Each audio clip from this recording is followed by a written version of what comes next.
Vis dėlto gera knyga yra gera knyga. Ir šiandieną norėčiau Jums parekomenduoti vieną labai kokybišką knygą, kurią manyčiau, kad turėtų perskaityti kiekvienas HR profesionalas, o ypač tie, kurie užsiima darbuotojų atranka. Ir šiandieną kalbėsime apie šią knygą, kuri vadinasi Recruiter's Handbook. Parašė šią knygą Charlene Laumby.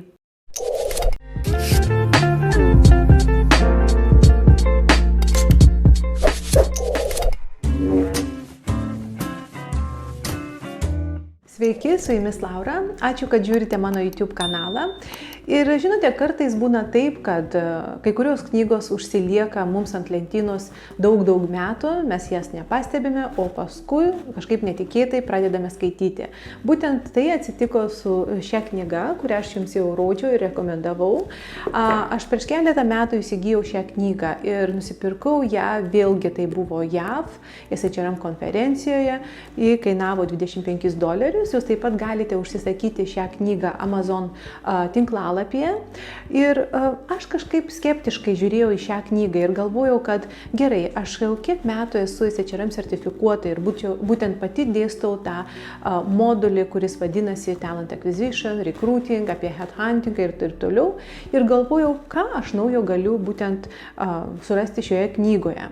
Ir labai nustebau, tikrai nustebau, nes netyčia, kai tvarkiau savo knygų lentyną, pastebėjau šią knygą ir pradėjau kažkaip ją žiūrinėti. Ir pastebėjau, kad man būtent su šia knyga atsivėrė nauji tokie kaip ir kampai rekrutingo srityje. Tikrai labai susižavėjau šią knygą. Ką norėčiau atkreipti jūsų būtent dėmesį? Visų pirma, norėčiau pasakyti, kad ši knyga tikrai yra labai išsami. Jinai turi tokias kaip ir prasideda nuo to, kad aplamai yra kalbama apie rekruterio pareigybės. Kas yra tas rekruteris, kokios yra pareigybės ir manyčiau labiau tokias ir strateginės pareigybės, ir techninės, ir netgi yra kalbama apie rekruterio kompetencijas. O užsibaigia ši knyga būtent tuo, kad yra padaromas įvertinimas rekrutingo, ant kiek būtent ta rekrutingo funkcija jinai yra efektyvi. Ir yra duodamas tos HR metrikai, kurie matuoja rekrutingo efektyvumą. O kas yra tarp tų dviejų būtent aspektų? Galėčiau pasakyti taip, kad yra daug dėmesio skiriama aplamai apie darbdavio įvaizdį. Kas tas yra darbdavio įvaizdis? Apie kurį aš jau praeitą video savo kalbėjau, Employer Branding. Ir kaip padaryti taip, kad būtent mūsų kandidatų ta patirtis, jinai būtų tokia lengva, nebūtų sunku kreiptis į mūsų įmonę, kaip išsiųsti CV būtent, kaip užpildyti anketą, kad būtų tas pritraukimo tas procesas toks lengvas. Čia yra daug, būtent labai daug yra duodama gerų patarimų šiuo atžvilgiu. Taip pat man patiko ta knyga todėl, kad yra nemažai duota informacijos apie tai, kaip formuoti tą talent pool, kur būtent rasti tuos talentus reikiamus. Jei, pavyzdžiui, aš ieškau vairuotojo dėl savo įmonės, kur aš turėčiau ieškoti, ir jei aš ieškau CFO, kur aš turėčiau ieškoti, tai visai skirtingos platformos turėtų būti. Ta sourcingą kaip padaryti tą tikrąjį pritraukimą, yra tikrai labai daug duota patarimo. Dar vienas dalykas, kuris man labai patiko ir manyčiau, kad visi rekruteriai, ypač geri rekruteriai, turi žinoti, kaip padaryti tą gerą orientacijos programą dėl naujokų, tą orientation and onboarding. Nes manyčiau, kad rekruterio darbas pasibaigia ne tada, kai jis būtent surinko CV, padarė interviu, bet tada, kada jau žmogus dirba, kada jis praėjo tą adaptacinį laikotarpį ir kada jau jis tikrai prigijo prie mūsų įmonės.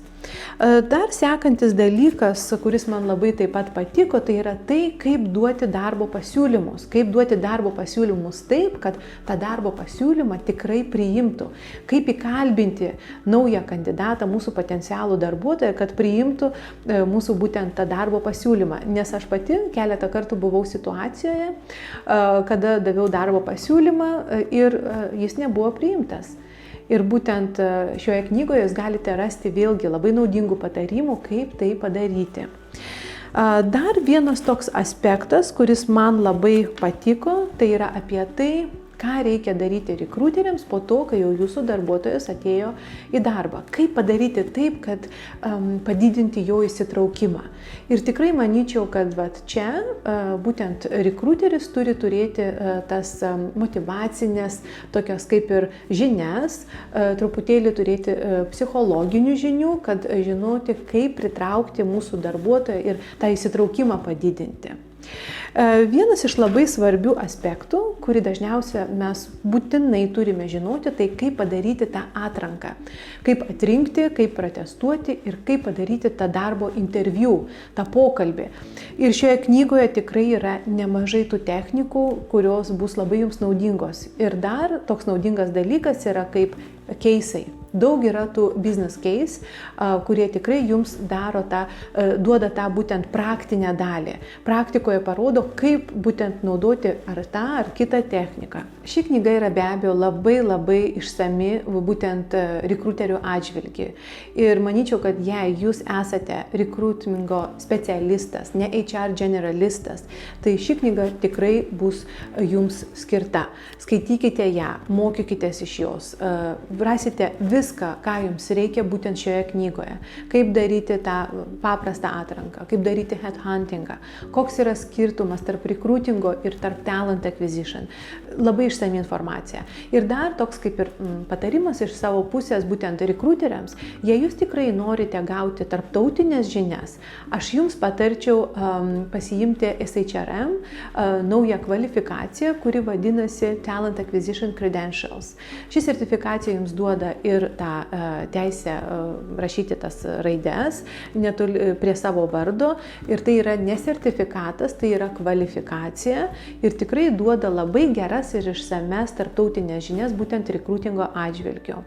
Na, manyčiau, kad kiekvienas iš mūsų turi vystytis vienoje ar kitoje srityje. Ir HR sritis jinai yra labai plati. Rekrutingas, manyčiau, kad yra viena tokia sritis, kuri tikrai yra labai sunki, nes daryti tas atrankas, pritraukti darbuotojus, tai nėra lengvas dalykas ir netgi manyčiau, kad ne kiekvienas HR generalistas gali daryti tą rekrutingą. Todėl aš jums noriu dar kartą parekomenduoti šią knygą. Jei jūs skaitote kitas knygas apie rekrutingą, tikrai maloniai kviečiu jūs pasidalinti. Galite komentuoti būtent čia, YouTube, taip pat galite rašyti man į LinkedIn platformą. Aš visada išklausysiu ir vėlgi perskaitysiu tas knygas, kurias jūs rekomenduojate ir patarsiu kitiems. Ačiū, kad žiūrite. Iki malonaus.